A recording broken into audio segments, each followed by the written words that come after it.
Hi, I'm Michelle Joyce. I'm the executive producer of Cheeky Girls Productions, one of the creators of Project Belly Dance, a working professional dancer, and international workshop instructor. In this seminar, I'm going to talk about how to push your dance career to the next level. So if you can already belly dance, and there are so many people who are the best kept secrets of their areas, you want to bust out of your local bubble. You want to be seen on the international stage, but you're not quite sure how to do it. This is the workshop for you. We're going to talk about everything from producing a DVD, to taking professional photos, to how to use the keywords on YouTube and how to get good Facebook responses, how to approach workshop sponsors, how to approach event organizers. We're going to talk about money, we're going to talk about contracts, we're going to talk about Photoshop, we're going to talk about everything. I would recommend this. Next time you go on vacation, right, approach the local teachers in the area where you're already going to be. One of the most expensive things for workshop sponsors is flying you out there.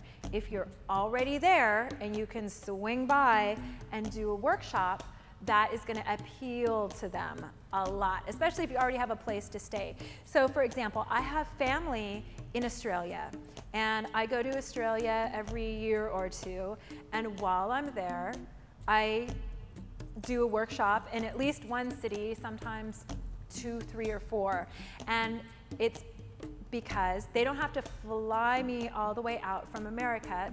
I still charge my normal rate. When people type in belly dancer into Google, well, that's actually a very competitive listing, but if they type in, say, belly dancer Boston or something like that, and you want to be listed first, there are a few different ways that you can do that. Number one, you have the words belly dancer Boston all throughout your website.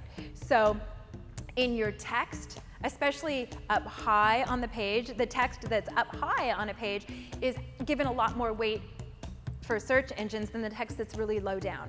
So if I want to rank high under professional belly dancer, which I do, it's because I have professional belly dancer written on every page of my website in text, not in a graphic, towards the top. So here it is before we upped the contrast. There's the contrast up, and now here's the saturation up.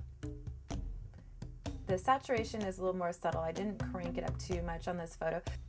So here it is originally, and here it is now. Look at that, it pops so much, it's a huge difference. Now, part of the problem with being on stage is that you can't also be behind the camera filming yourself, and so it's a little bit up to whoever the camera person is, and let's admit it, quality varies, and so it's true. Sometimes the quality sucks and it's not your fault. There are a few things that you can do to make sure that your video is not going to be crappy.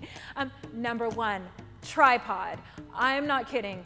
Having just the camera on a tripod makes a huge difference. Even if the camera is like shifting back and forth or whatever, you want it on the tripod, because somebody, especially if they're far away, if they're holding the camera, I mean, everybody's moving, you're always moving, everyone is just like, you can't hold perfectly still, it's just not in our nature.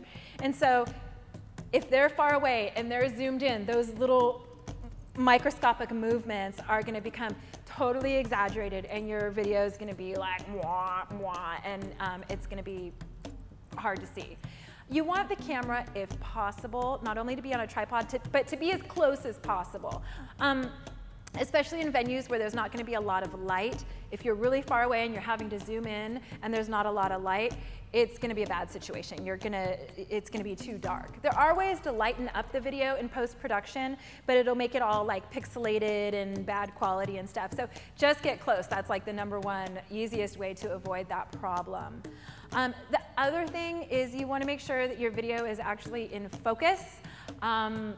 sometimes when you are on a stage and there are like lights going everywhere and stuff, if you have the video camera on autofocus, it's just gonna be like spazzing out, trying to figure out like what's going on.